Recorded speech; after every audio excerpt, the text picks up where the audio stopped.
Bom dia, irmãos. Eita, nós. Graça e a paz do Senhor Jesus. Amém? Que bom estarmos aqui.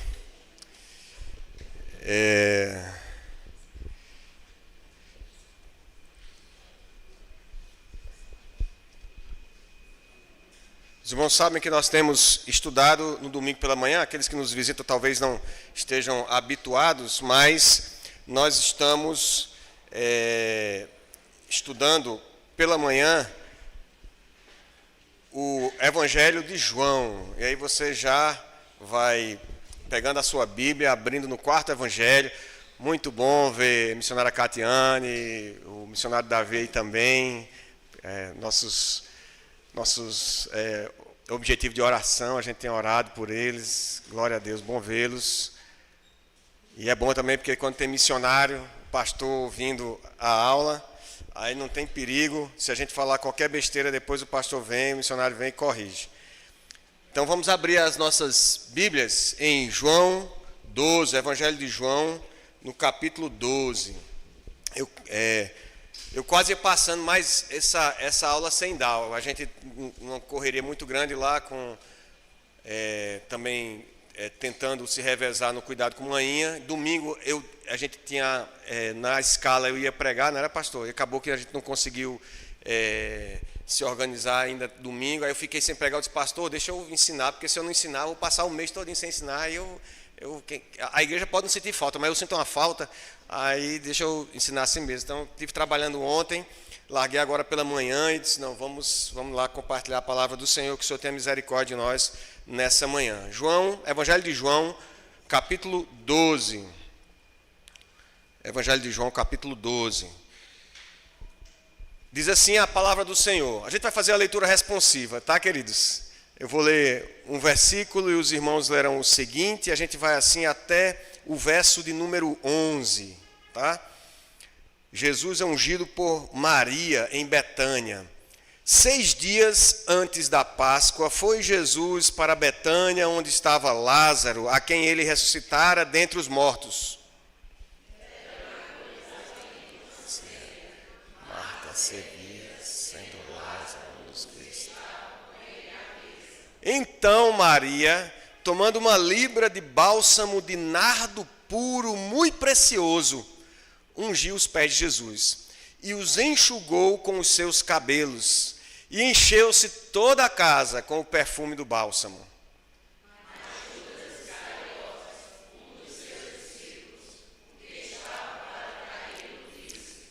Por que não se vendeu esse perfume por 300 denários e não se deu aos pobres?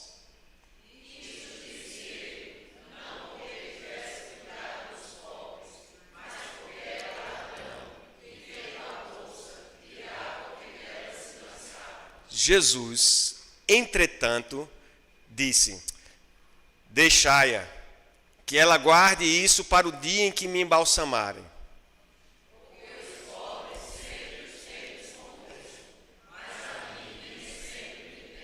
Soube numerosa multidão dos judeus que Jesus estava ali, e lá foram, não só por causa dele, mas também para verem Lázaro, a quem ele ressuscitara dentre os mortos.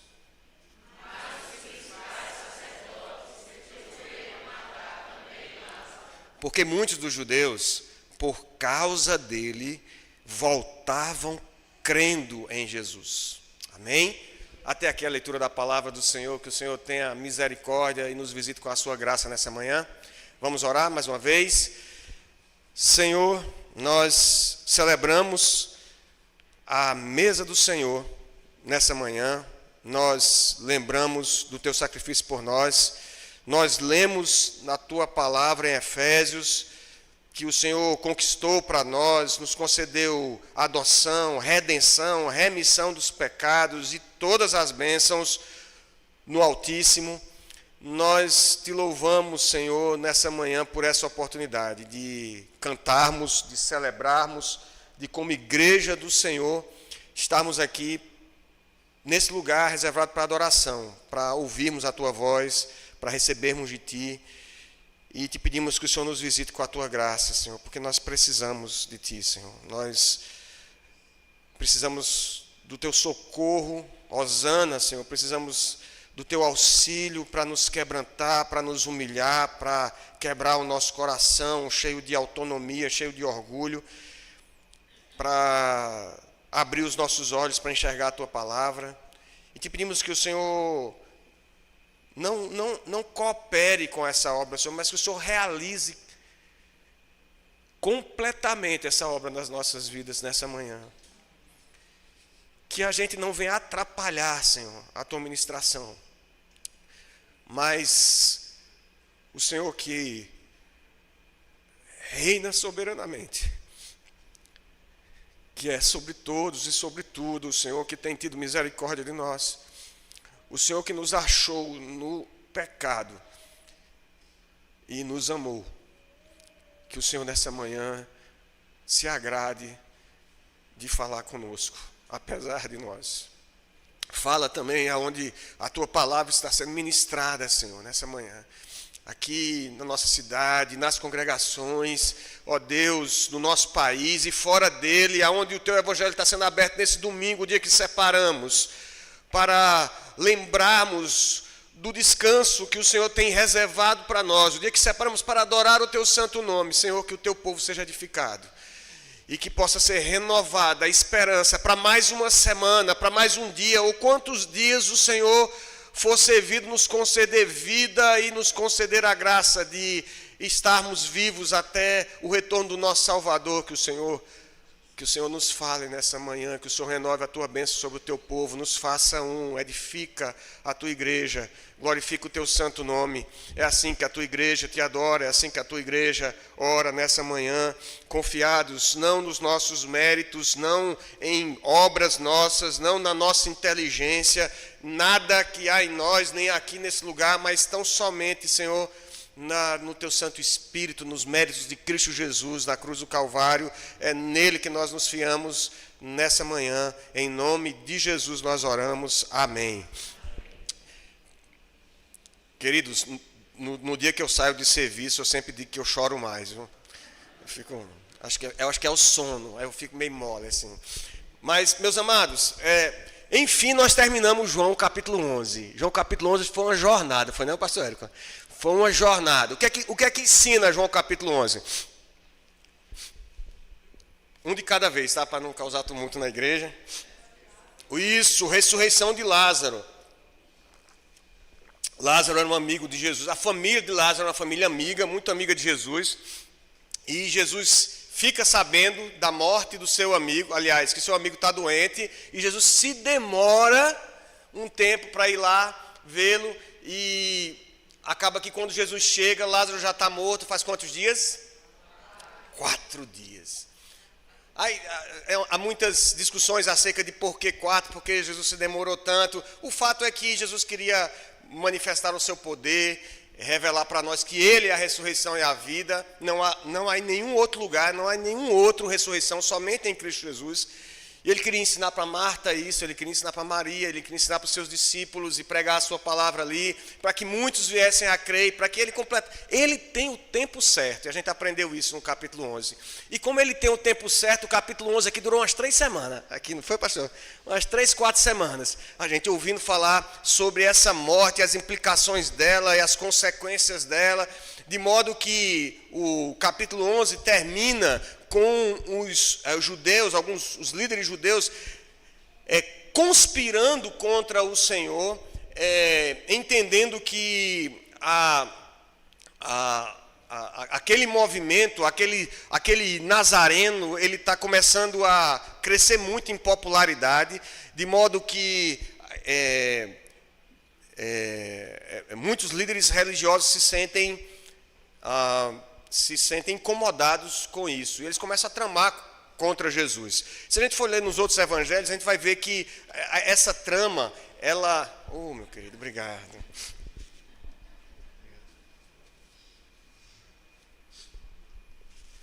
É duro ver alguém ensinando com a coriza pingando, né? É muito difícil. É muito bom ter um pastor com coração de diácono, é muito bom.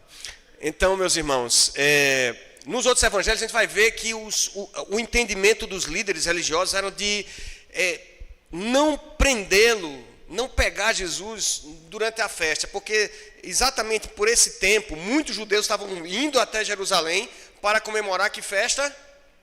A Páscoa, muito bom. Então, iam comemorar a Páscoa. Deixa eu falar outra coisa para vocês, meus irmãos. Eu estive conversando com o pastor Érico e a gente, hoje, um dos meus objetivos aqui é tentar transformar a aula mais interativa. A gente tem alguns recursos que a gente pode utilizar futuramente, mas hoje a gente vai tentar fazer esse diálogo. Eu preparei a aula com várias perguntas. Então, a gente vai tentar olhar para o texto. Isso é uma técnica também que a gente faz para poder fazer estudo bíblico, preparar sermão. A gente faz perguntas ao texto e o texto vai, à medida que a gente vai encontrando as respostas, que o Espírito Santo vai iluminando nosso coração, a gente vai aprendendo lições que o Senhor trouxe através da sua palavra para aquele público a quem o escrito originalmente se destinou, e depois a gente faz a aplicação para o nosso coração. E que o Senhor nos dê graça a gente conseguir fazer, de vocês conseguirem fazer, de nós juntos conseguimos fazer isso hoje. Então vocês vão ver que eu fiz várias perguntas e a gente vai tentar responder essas perguntas. Então, o texto que nós lemos do Evangelho de João, capítulo 12, começa falando, respondendo já uma pergunta para a gente. A primeira pergunta é: quando é que isso aqui aconteceu que a gente está lendo? A gente sabe que aconteceu depois da ressurreição de Lázaro, mas há uma referência de tempo nesse texto que nós lemos. Aí no versículo 1, qual foi o tempo que está dizendo aí? 6 dias antes da Páscoa. Que dia era esse? Essa é a pergunta difícil. 6 dias antes da Páscoa está aqui na cara. Mas se vocês continuarem lendo o Evangelho de João e os outros evangelhos, vocês vão ver que essa é a última semana de Jesus. João, diferentemente de Lucas, Lucas é aquele evangelho que se concentra, ou melhor, que se dedica ao início da vida de Jesus. Ele trata com pormenores sobre o chamado, a palavra do Senhor que veio para Isabel e Zacarias, depois a palavra que veio para Maria, depois o encontro de Maria com Isabel, depois quando Jesus é trazido ao templo, o cântico de Simeão, o cântico da profetizana. Esses detalhes só Lucas traz, esse momento inicial de Jesus.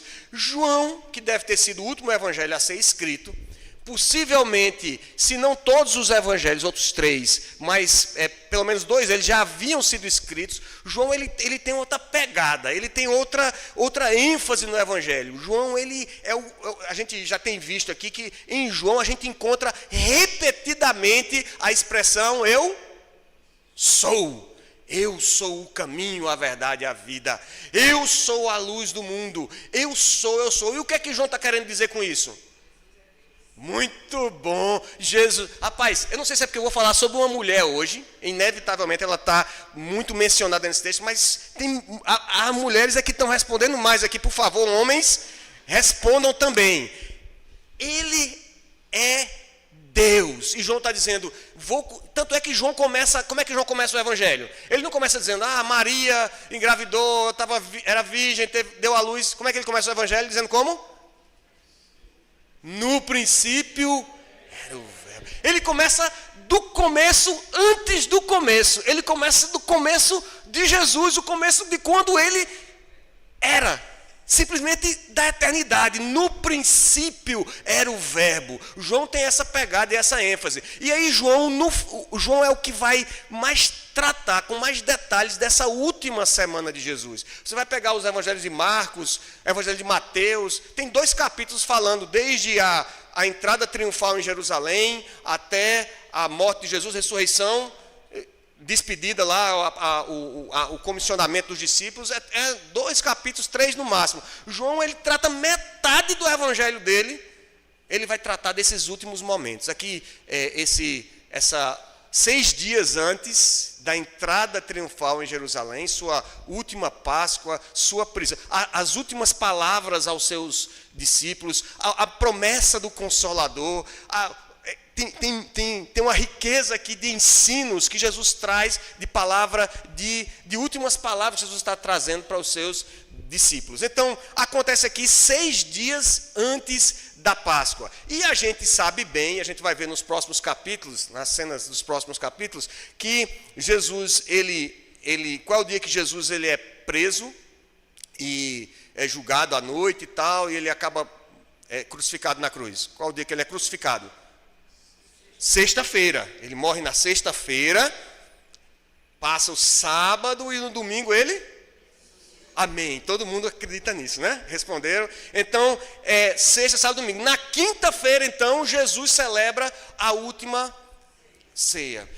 Então, pela referência aqui dos 6 dias antes da gente contar, a gente está de sexta para sábado. Os comentaristas, e aqui eu peguei principalmente o William Hendrickson, ele disse que Jesus deve ter chegado em Betânia na sexta-feira, e aí, do pôr do sol da sexta até o pôr do sol do sábado, se celebrava o sábado. Então ele descansou, e aí no final, no pôr do sol do sábado, que encerrou o sabá, encerrou o descanso, foi dada essa ceia.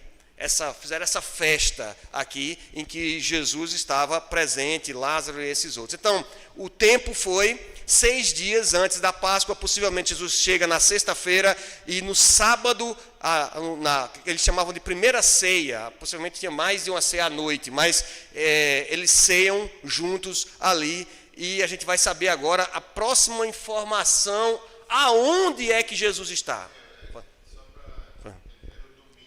Não, era o sábado. Isso, o final do sábado.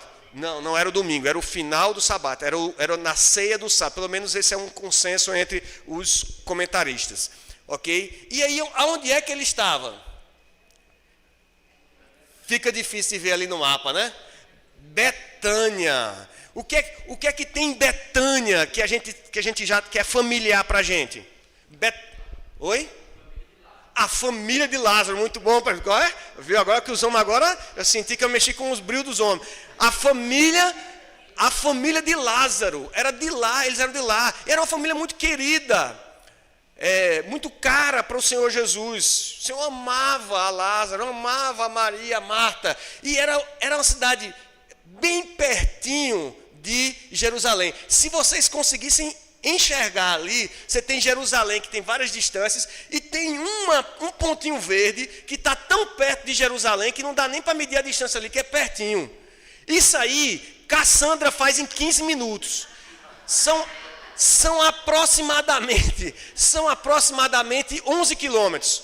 11, é muito, né? É um ritmo muito forte. Nem na São Silvestre, né? Mas aproximadamente 11,5 quilômetros, bem pertinho, a distância de Campina para Lagoa de Roça, mais ou menos. Você saindo do Lindão ali, dá uma tiradinha e chega lá em Betânia. Na verdade, Jesus está vindo para Jerusalém, então ele está nesse caminho, vai passar. Eu tenho um zoom aqui, deixa eu ver aqui, eu acho que isso aqui é imagem mais recente. Está lá o templo, agora uma imagenzinha de satélite, assim fica parecendo que é muito mais perto, mas também não é tão perto assim, ó.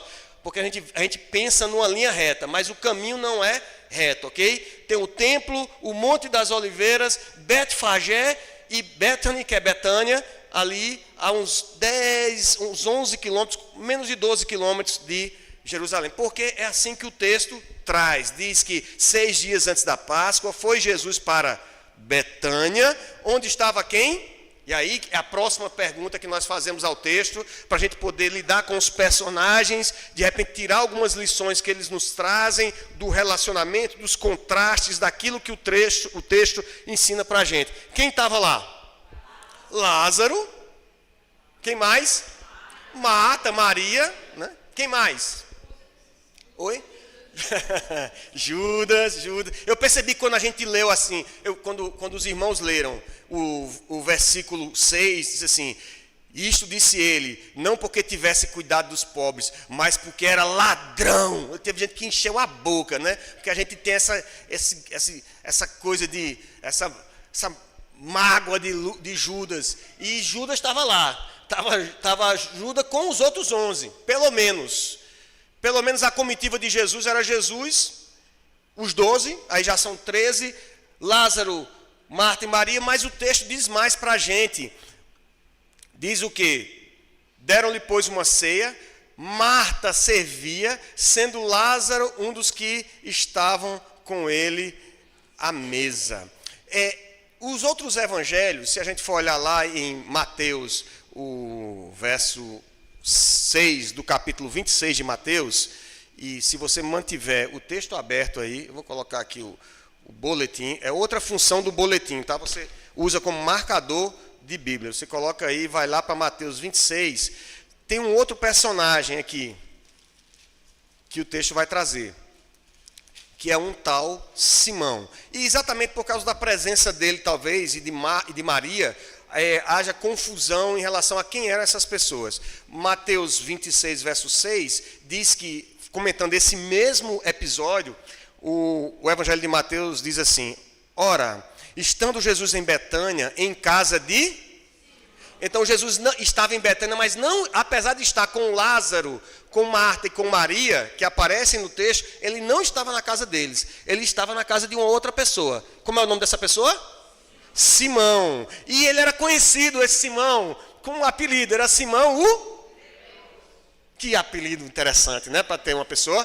Simão o leproso, não é? Mas possivelmente alguém que havia recebido a bênção da cura, a quem o Senhor já havia tocado, alguém que havia se encontrado com Jesus e teve sua vida transformada e teve o seu corpo restaurado, mas ficou conhecido, como ele deve ter tido lepra durante um bom tempo, ficou conhecido como Simão o leproso. Por que a gente crê que ele não tinha lepra nesse momento? Porque ninguém ficava junto com leproso. Ninguém, leproso ficava fora da cidade. E aqui está todo mundo dentro da casa com ele. Então, seguramente, ele era mais, talvez fosse mais adequado chamar ele, né, apelidar ele de Simão, o ex-leproso. Mas ele era conhecido como Simão o leproso, alguém que provavelmente havia sido curado.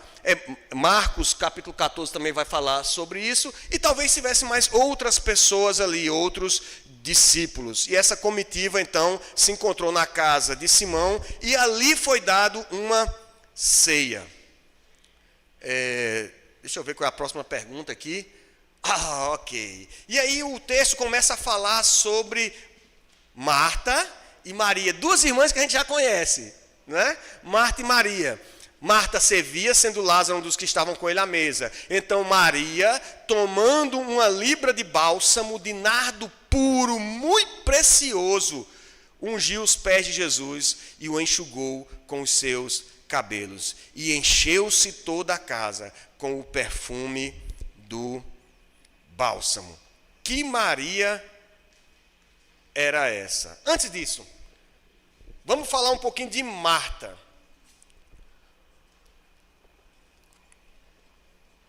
Marta aparece com a sua irmã Maria em outro episódio em Betânia, vocês lembram?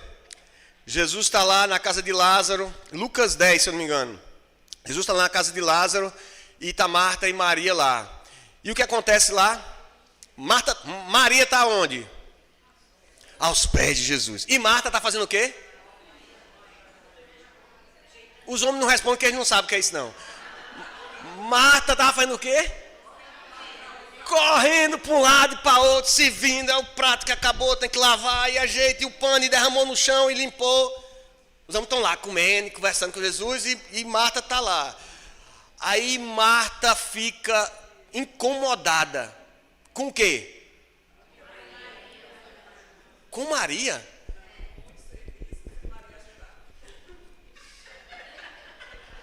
Aí sim os homens vão entender. Marta reclama a Jesus sobre Maria. Não te incomodas, não fica constrangido não, de eu estar aqui para um lado para o outro, servindo, e Maria está aí, sem fazer nada, não está fazendo nada, está só aos pés de Jesus, não está fazendo nada. Aí Jesus olha para ela: Marta, com graça. Não briga feito a gente briga com os filhos não, quando não lava os pratos. Não briga como a mulher briga com o marido não, quando ele não ajuda em casa, deixa a toalha molhada em cima da cama. Mas ela com Jesus com graça. com compaixão, com amor, traz um grande ensinamento para Marta. Diz assim: Marta, Marta, andas inquietas e te preocupas com muitas coisas. Uma só interessa, uma só é importante, mais importante do que todas essas outras. Maria escolheu a melhor. Uma das grandes dificuldades nossas na vida não é escolher entre a boa parte e a parte ruim. Porque isso é fácil. Eu vou comprar ou eu vou roubar o produto da loja? Eu vou comprar, porque roubar é ruim, é a parte ruim.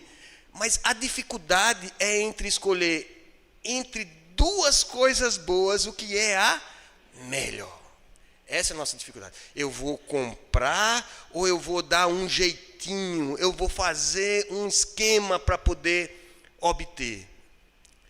Maria escolheu a melhor parte, está aos pés de Jesus.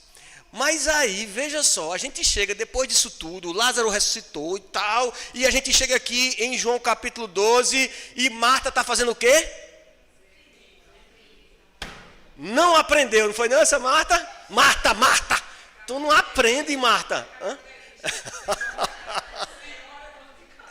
Exatamente, meus irmãos. Há espaço para serviço no reino de Deus. O que Jesus ensinou para Marta, não foi dizer: Marta, pare de fazer, não faça mais não é para ninguém trabalhar não, é para ficar aqui. Ele só disse que o melhor, você pode servir, mas você não pode criticar o outro, porque está aos pés do Senhor. Seu papel é servir com o coração aos pés do Senhor. Esse é o lugar para estar. Marta parece ter aprendido a lição, porque mesmo repreendida por Jesus, ela não deixa de servir.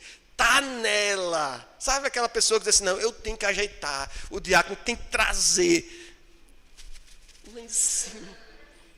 Está nele o coração de serviço. Está nela o coração de servir. Mas tem que servir com foco, com o coração aos pés do Senhor. E continuar servindo. E Marta está aqui, aprendeu a lição, está servindo. Não podemos esquecer quem traz sentido ao serviço, ao seu trabalho. Você trabalha o tempo todo. É que eu preciso ganhar dinheiro, eu preciso ter o sustento. Marta, Marta, andem quietas. Não é para você parar de trabalhar não, como faziam os de Tessalônica, né? Não é para parar de trabalhar, porque Jesus vai voltar, eu vou parar de trabalhar. Não, continua servindo. Mas uma coisa é mais importante: você trabalha com o coração no reino, você trabalha com o coração aos pés do Senhor. É o ministério. Às vezes a gente trabalha tanto no ministério, procurando, é preparando sermão, é ajudando, é aconselhando, é fazendo as coisas, é presidente de SAF, o PH, correndo com tanta coisa. Trabalha para o Senhor e esquece de trabalhar com o Senhor. Coração aos pés do Senhor. Não é para deixar de fazer, não é para deixar de se voluntariar, mas é para estar com o coração aos pés do Senhor. Há espaço para assistência no reino de Deus. Há espaço para ajudar os pobres, os necessitados, mas essa não é a missão principal da igreja. A missão principal da igreja é pregar o evangelho, adorar o Senhor, glorificar a Ele, pregando a palavra, ajudando o necessitado. Há espaço para assistência também, mas o coração tem que estar aos pés do Senhor. Senão a gente corre o risco de trabalhar pela realização, trabalhar para Deus mais longe dele e se envolver com a assistência buscando a glória humana e não a glória de Deus. E aí vem Maria. Maria a gente já conhece. No mesmo lugarzinho de sempre, Maria. Maria, diz o texto que ela pega uma libra de bálsamo e a gente vai ver um pouco sobre como foi que ela ungiu Jesus, que é a próxima pergunta, é como ela ungiu Jesus. E só um esclarecimento: essa Maria não é a mesma Maria de Lucas 7,36, tá bom? Se você for curioso, e eu espero que seja como os crentes de Bereia, se você for curioso ou curiosa, você vai lá em Lucas 6 e você vai ver que Jesus também foi ungido por uma Maria, na casa de um Simão. Simão, casa de Simão, Maria. Mas se você tiver um pouco mais de cuidado, você vai ver que são dois eventos completamente diferentes. O evento de Lucas 7 essa Maria, ela também unge os pés de Jesus, só que ela não unge com perfume, ela unge com as suas lágrimas. E ela enxuga também com os cabelos essas lágrimas, e ela está na casa de um fariseu chamado Simão, que a repreende. Na verdade, o fariseu repreende a Jesus, dizendo assim, olha, se ele soubesse quem é essa mulher aí, ele não deixava ela fazer isso. É uma atitude hostil em relação a ela, que não vem de Judas, não vem dos discípulos, mas vem do dono da casa, um fariseu. É outra pessoa, é outra unção. Essa Maria aqui que nós estamos vendo é a Maria de Betânia, a Maria irmã de Marta e irmã de Lázaro, que unge ao Senhor com esse unguento, é um bálsamo. Algumas traduções do inglês trazem como pomada e não como perfume líquido, mas porque era algo que ia se guardando, né? Ia se depositando ali, guardando durante um período, algo de muito valor. E é interessante notar que tanto nessa história aqui, como na história de Lucas 10, que a gente acabou de falar sobre Marta e Maria, sempre alguém repreende Maria, né? Maria está lá nos pés de Jesus e Marta chega, mas não está fazendo nada. E agora quem chega? Um cara que tem muita legitimidade para reclamar, chamado Judas, um dos que estavam ali também, e era o tesoureiro do grupo que seguia a Jesus. Andava com uma bolsinha igual essa que os diáconos passaram hoje recolhendo quando eu vi a bolsinha, eu disse, é parecido com uma dessa. Andava com uma bolsinha dessa que dizem os comentaristas que era uma bolsa que os pastores usavam para usar uns bambus, umas flautas para tocar o rebanho, e eles usavam para guardar o dinheiro. E Judas era um desses. Mas se em Lucas 10 a postura de Maria foi repreendida por Marta, aqui ela é repreendida por Judas e alguns discípulos. E sempre alguém parece se opor a Maria. Ser considerado, e aí Spurgeon diz o seguinte, Spurgeon sendo Spurgeon, ele diz assim, ser considerado culpado de excesso de amor a Cristo é uma criminalidade tão abençoada que eu gostaria que pudéssemos ser executados por isso, né? Se você tem que ser culpado de alguma coisa, seja culpado por amar a Cristo excessivamente, por falar dele o tempo todo, por transpirar amor por Jesus, o desejo de estar com ele, de servi-lo, de adorá-lo, de bendizê-lo. E aí, próxima pergunta, como é que aconteceu essa? Já sabemos quem é a Maria, sabemos onde eles estão, mais ou menos em que período, eles estão chegando próximo aos últimos dias de Jesus. E como foi que isso aconteceu? Como ela ungiu a Jesus. Diz a Bíblia aí no versículo 3 que ela pegou 1 libra de bálsamo, de nardo puro, muito precioso. Tem muita palavra aí que talvez a gente não seja muito familiar para a gente. Primeiro, essa 1 libra era uma medida romana de aproximadamente umas 350 gramas. Você vê que não é líquido, é de peso que a gente está falando. Unidade de peso. Então é uns 350 a 400 gramas de um bálsamo de nardo puro. E aqui, aí eu tive que me lembrar de Cassandra, de Carla, porque o termo no original é a mesma raiz da palavra muriel, que significa perfume no grego. E esse perfume é que ela guardava. Esse perfume não era um perfume qualquer. Não era. Hoje tem gente que viaja e traz perfume francês, né? Passa no. Como é aquele negócio que tem no aeroporto internacional? Duty Free, isso aí. Passa no Duty Free, aí compra o perfume francês e tal, que é valioso. Tal. Mas isso aqui é muito valioso.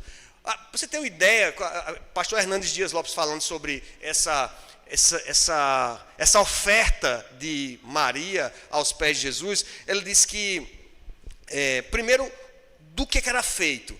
Esse nardo era feito de uma erva aromática que crescia nos campos do Himalaia, lá perto da Índia. Aí você imagina isso num tempo que não tinha carro, não tinha trem, não tinha avião, para chegar de lá dos montes lá perto do Tibete e da Índia até a região lá de Betânia. Já devia ser caríssimo chegar a isso e pagar por isso. Mas ainda assim, nós mal acostumados com a globalização, que a gente pede um negócio da China, chega, né, com menos de 30 dias está em casa, não, mas é da China. Mas na época realmente era uma coisa muito rara, muito valiosa. E aí pastor Hernandes Dias diz que o que a mulher fazia, ela como um depósito, uma poupança que ela guardava para o dia do seu casamento, quando ela se perfumava toda para a noite de núpcia, ela ia guardando. À medida que ela ia crescendo e tal, ela ia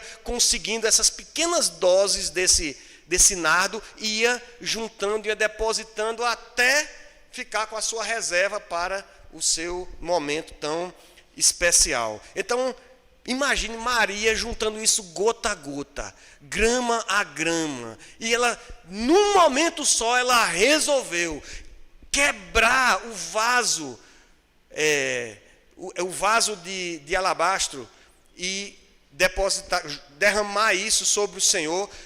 Imagine que Jesus, na verdade, como ela ungiu é a próxima pergunta. Imagine que o alabastro é um minério que ele fica translúcido, e antigamente se faziam vasos com ele. Ele não é muito duro, mas ele com a devida perícia, né, ele fica meio transparente. E ela foi guardando nesse vaso de alabastro. E aí os convidados ficavam na ceia, não ficavam sentados como vocês estão, nem como a gente fica hoje para comer. À mesa, sentado e tal, né, a altura, sei lá, de 80 centímetros. Os convidados ficavam meio deitados, meio que um divã. O convidado especial ficava num lugar mais, né, mais confortável, e a mesa ficavam dispostos em forma de U, numa mesinha bem baixinha. E ela chega então e ela derrama ela quebra esse recipiente, esse alabastro, e derrama esse nardo preciosíssimo, puro, sobre Jesus, de modo que nos outros evangelhos fica mais claro de que ela derramou sobre o corpo dele todo, porque Jesus diz isso: ela derramou sobre o meu corpo, ela derramou sobre ele, e aos pés de Jesus, o local onde ela gostava de ficar, ela ficou enxugando ali os pés de Jesus, numa posição de tremenda humildade, de adoração aos pés de Jesus. Mas não só isso, para Maria, isso era, e para aqueles que estavam ali, era uma coisa revolucionária, porque uma mulher chegar ali aonde estavam os homens sentados à mesa, soltar os cabelos, já era uma coisa totalmente fora do normal para a cultura. E ali naquela posição de humildade, de humilhação, está enxugando os pés de Jesus. E ela quebra o vaso. O vaso, ele é quebrado. Maria, ela não é apenas irrepreensível na devoção, mas ela é pródiga na ação. Ela não quer saber de restinho. Ela não quer saber se vai ficar alguma coisa. Não, vou botar só metade aqui para Jesus, vou guardar metade. Ela derrama tudo, ela quebra. Ela não quer saber se vai ficar reserva. Ela é pródiga na ação, ela não faz conta. Maria não está fazendo conta. Eita, não, custou tanto para mim, não, eu vou dar só metade. Ela dá tudo. É o equivalente do salário de um ano inteiro. O texto vai dizer isso porque Judas, que era calculista, era o tesoureiro, era o homem das contas, Judas fez as contas. Isso aí dá quase 300 denários. Eu não estou falando de poupança de um ano inteiro, não. Estou falando do salário de um ano inteiro. É o salário, já pensou o salário seu do ano inteiro, colocar tudo aos pés do Senhor, derramar ali aos pés do Senhor? Foi exatamente isso que Maria fez. Isso é equivalente ao salário de um ano inteiro. Provavelmente o que ela conseguiu juntar em toda a sua vida até ali. Não faz com pena ou calculando prós e contras, como a gente faz quando a gente vai servir na obra do Senhor. Quando Deus nos chama para fazer alguma coisa, a gente fala: rapaz, não sei se tem alguma vantagem, se tem desvantagem, não, vou ver se vai dar, se não vai dar. Ela não quer saber disso. Ela quer saber de estar aos pés do Senhor. Ela quer saber de de ungir o Senhor. É a ocasião oportuna, é o momento que Deus reservou ali, e ela quer fazer isso, ela quer demonstrar a sua adoração, ela quer demonstrar a sua gratidão, ela quer estar aos pés do Senhor, adorando.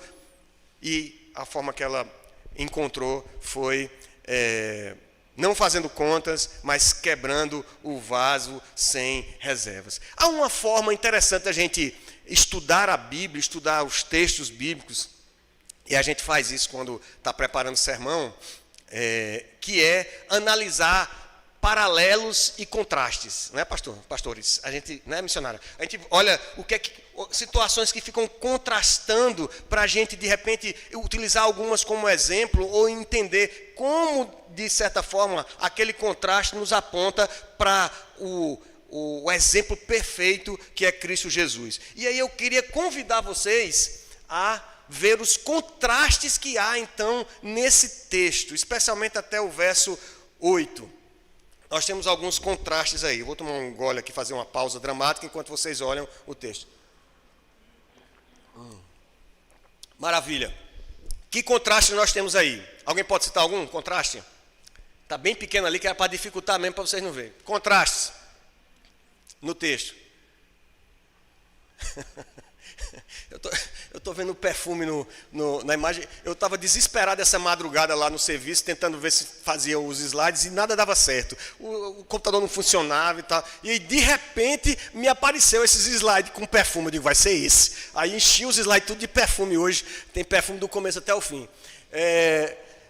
Contraste, meus irmãos. Judas e Maria. Não, pode ter outros personagens, pastor. Fica livre. Que contraste nós vemos aqui no texto? Olha isso, dá uma pregação. Lázaro vivo e Jesus vai morrer. Mas Lázaro vai morrer também um dia. Lázaro está vivo não para sempre. Jesus vai morrer, mas ressuscitar para nos dar a vida eterna. Aquele que concedeu a vida a Lázaro. Muito bem, pastor. O que mais, gente? Contrastes aí no texto. Oi? O perfume e os pobres. Pode ser um contraste, o perfume e os pobres. Eu elenquei ali alguns, não sei se dá para ver. Coloquei ali Judas e Maria, porque são dois personagens que trazem esse contraste aqui. Maria, com a sua generosidade, não fez conta, pegou tudo o que ela tinha, não calculou se ia sobrar e tal, quebrou o vaso e derramou ali sobre Jesus. E o egoísmo de Judas, não, isso aí podia ter juntado.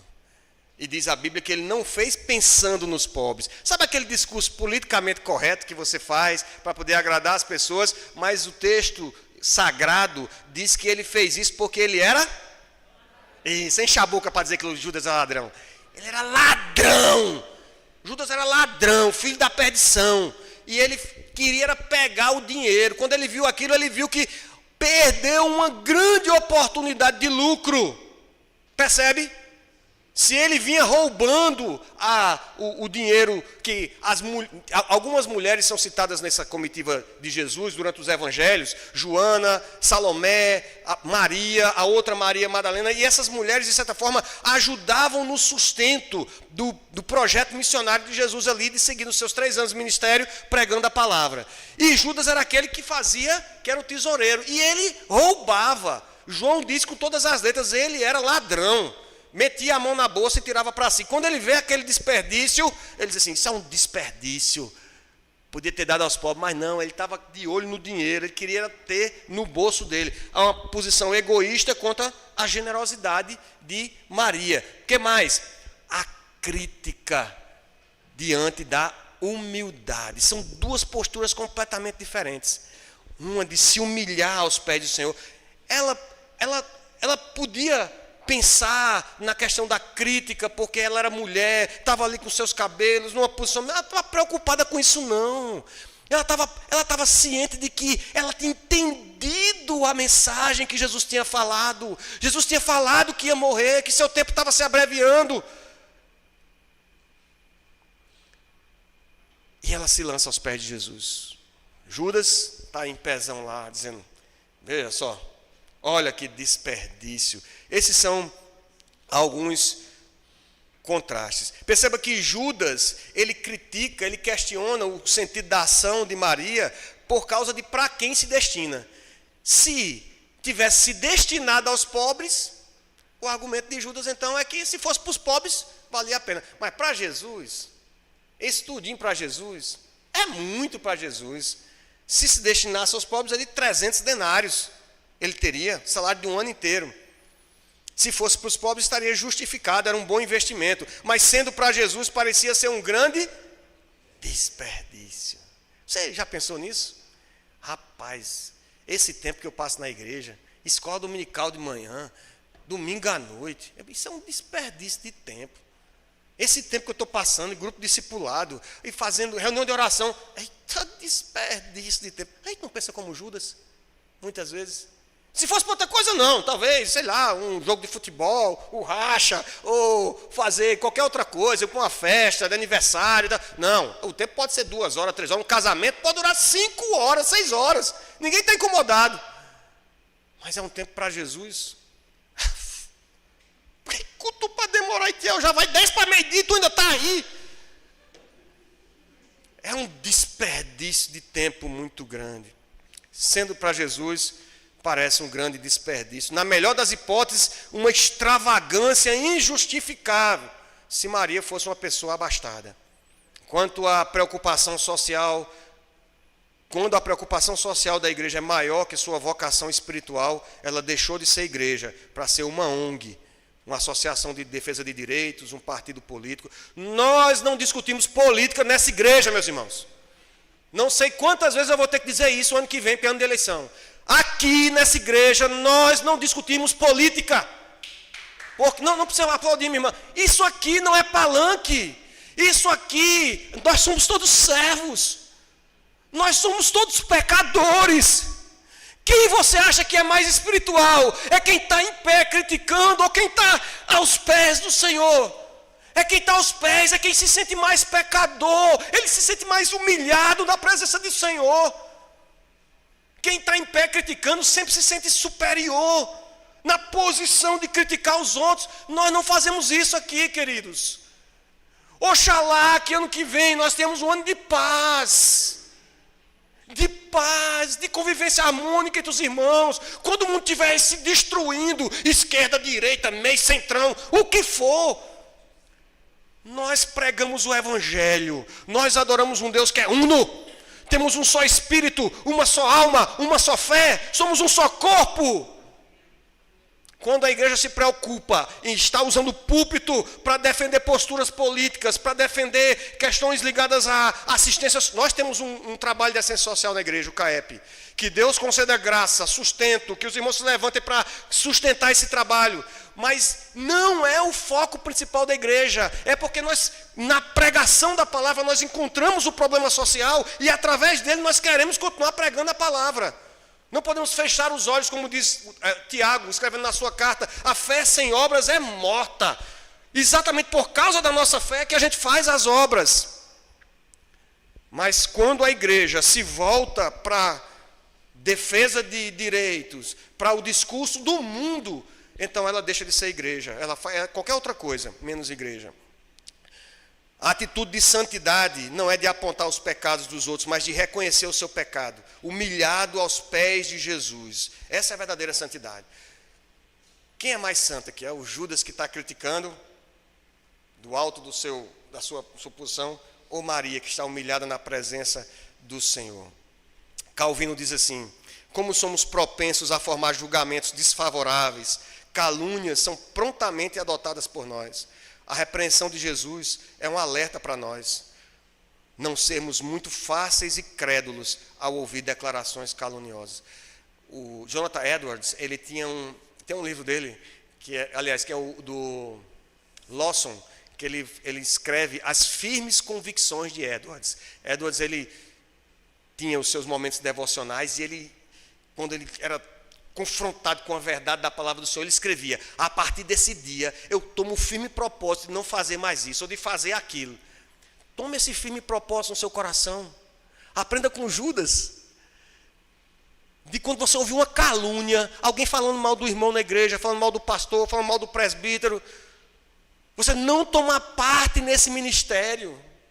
Nós somos propensos demais, meu irmão, para falar dos outros, para caluniar os outros. E falando de Judas, Calvino diz assim: que animal terrível é o desejo de possuir.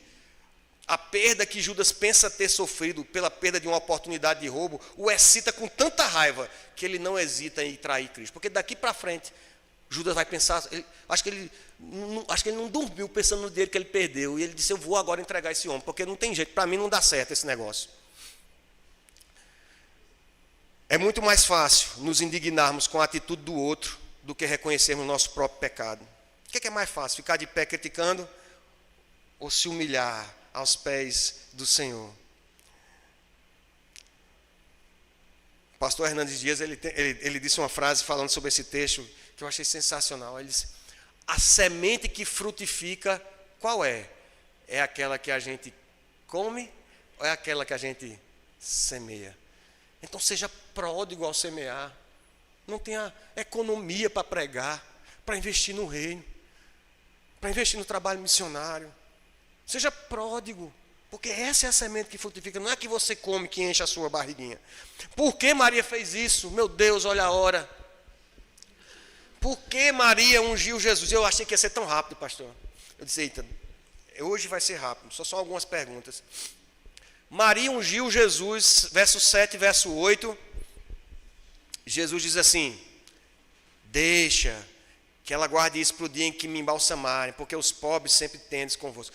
Maria, meus irmãos, para a vergonha dos homens, dos 12 que estão andando com Jesus e de todos os outros, Maria entendeu. Talvez seja a melhor ouvinte que Jesus teve. Estava nos pés de Jesus lá na casa de Lázaro. Estava aqui aos pés de Jesus, ungindo Jesus para a sua morte. Maria entendeu que Jesus ia morrer mesmo. Não ficou se questionando como os outros. Como é isso? Isso está dizendo, o filho do homem que vai ser levantado. Mas como assim, filho do homem? Ele não vai reinar? Maria entendeu que ele teria que morrer pelos nossos pecados. E ela viu uma oportunidade. Não demoraria para que os inimigos de Jesus o matassem. Então ela deve tanto a Jesus.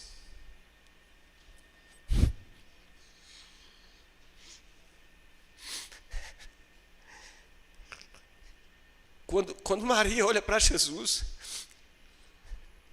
ela enxerga o autor da salvação da vida dela. Não é só um rabi, um mestre que está ensinando, é o Filho de Deus que está ali do lado dela, que ama ela com amor especial, que vai para a casa dela, que cuida dela, que chorou com ela na morte de Lázaro. Ela deve tanto a Jesus. Ela deve a sua salvação, ela deve o perdão dos seus pecados, ela deve o consolo na hora que ela estava com dor, ela deve a amizade preciosa que Jesus tinha com aquela família, ela deve a ressurreição do seu irmão, ela deve a certeza que ela tinha nele, de que assim como Jesus ressuscitou Lázaro, ressuscitaria ela, seu irmão, sua família e todos aqueles que creem e descansam nessa verdade. E se ela não tivesse outra oportunidade? E se Jesus fosse embora e de repente fosse preso e ela não tivesse outra oportunidade? Maria nos ensina que pode ser tarde demais para você fazer aquilo que o Senhor te chama para fazer. Então, ela tomou uma decisão. Antecipar o sepultamento de Jesus. É isso que Jesus disse. Foi isso que ela fez. Ela está se antecipando para o meu... Eu vou ser sepultado. Queridos... Se você for ler os outros evangelhos, se você tiver a curiosidade de ler Marcos capítulo 16, verso 1 a 5, e por causa da hora eu não vou ler aqui, você vai ver que algumas mulheres muito precavidas, Salomé, Maria Madalena e uma outra Maria, mãe de Tiago, elas vão no sepulcro no domingo de manhã, logo cedo, de madrugadinha, fazer o quê? Levam perfumes e tal. Por que eles levam perfume para embalsamar Jesus? Oi? Também, mas por um motivo. Não se embalsama quando a pessoa morre? Por que ela vai embalsamar no domingo de manhã? Para não feder. Oi? Porque não deu tempo na sexta-feira, meus irmãos. Lembra da correria? Vocês acham que tinha o WhatsApp para falar com Pilatos? Pilatos, assim, libera o corpo de Jesus e tal. Não, tá beleza, vamos mandar o centurião. Não tinha nada disso. Morreu, está lá. Zé de Arimateia chega com Nicodemos para Pilatos, libera o corpo que a gente precisa, porque está chegando o pôr do sol. O sábado está chegando, a gente não vai poder tirar ele da cruz. Ele já morreu. Morreu sim, não acredito não. Manda o centurião lá, olha o tempo. Vai o centurião e todo mundo aperreado por causa da hora. Pega o corpo de Jesus, envolve em lençóis de linho e corre para o sepulcro, que ninguém tinha sido colocado ainda, aberto em pedra, e coloca Jesus lá dentro. Não deu tempo de embalsamar. Talvez tenham ficado alguns perfumes lá no sepulcro, mas ninguém embalsamou Jesus. Ninguém? Maria teve a sua oportunidade e ela não desperdiçou. O Senhor dá oportunidades para a gente, para experimentarmos mais da sua graça, para experimentarmos do seu amor, do seu cuidado. Não desperdice essas oportunidades, meu irmão. Não desperdice. Não desperdice. Hendrickson afirma que talvez Maria tenha sido a melhor ouvinte que Jesus teve. Que lugar tão humilhante quanto especial. Ouvir a voz do Mestre antes que escutar os desejos do próprio coração ou as críticas dos que estão à nossa volta. Que lugar sossegado e seguro. É assim que o profeta diz: em sossegar o seu coração, em se acalmar, em esperar está a vossa salvação. Ter atitude não é ser valente. Às vezes a gente, não, eu tenho atitude, eu vou ser valente. Não. Ter atitude não é ser valente, não é brigar, não é enfrentar, bater boca. No caso de Maria, foi se humilhar, foi estar aos pés de Jesus e dedicar tudo o que ela tinha a Ele. Isso, queridos, não significa dizer que nós só adoramos se nós trouxermos o mais caro, se dermos tudo o mais valioso para Deus. Calvino chama a atenção em relação a isso e diz: Maria não fez isso como uma questão habitual, como se a adoração exigisse coisas caras. Não, o culto ao Senhor é um culto simples de adoração, mas para cumprir seu último dever com Ele. Ela devia tanto a Ele, nós devemos tanto ao nosso Senhor. A cerimônia da unção dos corpos tinha um simbolismo espiritual de colocar diante de seus olhos a esperança de uma ressurreição. E aí o texto que nós lemos termina o verso 9 até o verso 11, com o desenrolar da história que antes de Jesus entrar em Jerusalém, próximo domingo, não perca a entrada, não é domingo de Ramos, mas nós vamos ver Jesus entrando em Jerusalém. Diz assim: soube numerosa multidão dos judeus. Lembra que quando Jesus está em Betânia, a gente já imagina que o zum está correndo lá em Jerusalém, e numerosa multidão dos judeus souberam que Jesus estava ali. E lá foram, não só por causa dele, mas também por verem Lázaro, a quem ele ressuscitara dentre os mortos. Estava todo mundo querendo ver aquele que estava morto e não está morto mais. E vamos ver. Então Jesus é esse mesmo que estão dizendo. Mas os principais sacerdotes resolveram o quê? Matar Jesus, também a Lázaro. Vamos fazer esse negócio, vamos fazer esse serviço bem feito. A gente vai matar esse agitador, e a gente mata Lázaro também, que não adianta nada a gente matar ele, vai transformar ele no mártir, porque todo mundo vai ver que ele ressuscitou uma pessoa. Então a gente vai matar ele e vamos matar Lázaro. Deixa eu ver se... Ok. Por que os líderes religiosos planejaram matar Jesus e a Lázaro? Por quê? Porque as pessoas estavam deixando de ouvir os líderes religiosos para ouvir Jesus. Isso implicava, eu estava vendo um vídeo, acho que de uma produção brasileira aqui, não sei se é a Record que faz e tal, de um recorte desse, em que o sumo sacerdote Caifás conversa com Anás, e eles estão conversando: olha, os tributos estão chegando, e graças a Deus, né? Quanto mais pecador, mais as pessoas depositam dinheiro aqui no altar, e as pessoas vão perdendo, os líderes vão perdendo poder, vão perdendo dinheiro, vão perdendo popularidade, e eles não querem saber se Lázaro ressuscitou, deixou de ressuscitar, não querem saber se cego começou a ver, cego de nascença está vendo, eles não querem saber nada disso, eles querem saber que eles estão perdendo esse prestígio, esse poder e essa popularidade.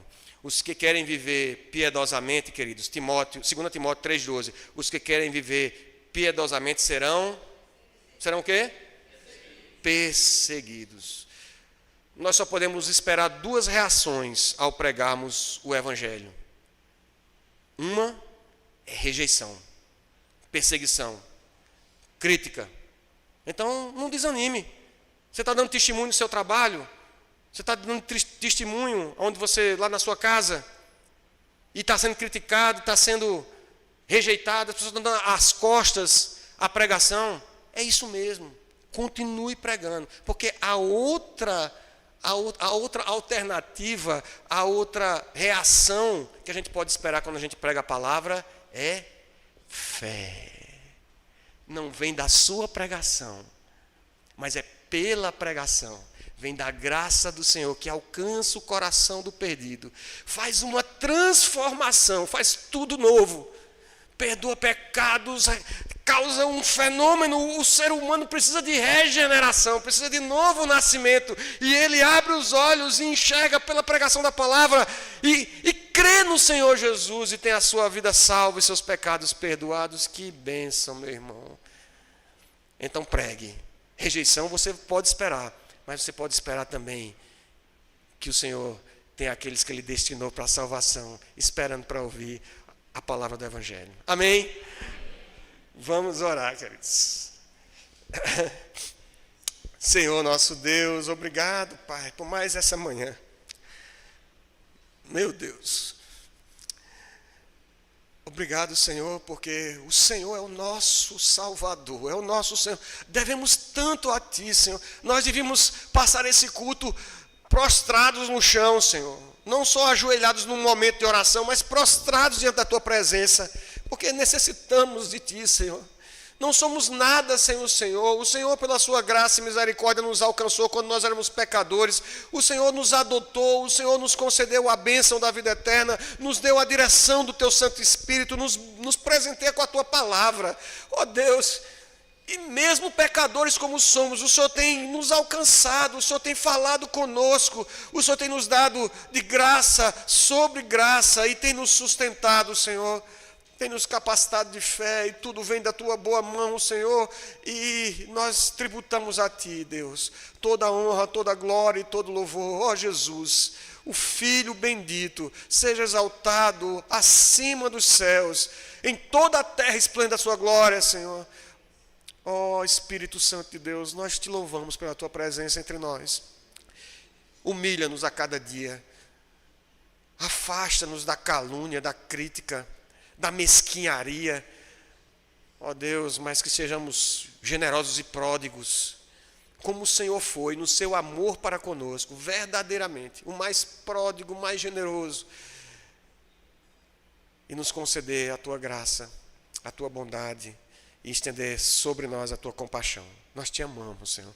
Obrigado por essa manhã, obrigado pela Tua santa, bendita e poderosa palavra. Nos sustenta através dela, é assim que nós oramos, agradecidos em nome de Jesus. Amém. Deus nos abençoe. Na próxima eu vou marcar um dia que não esteja saindo do serviço para não chorar tanto. Obrigado.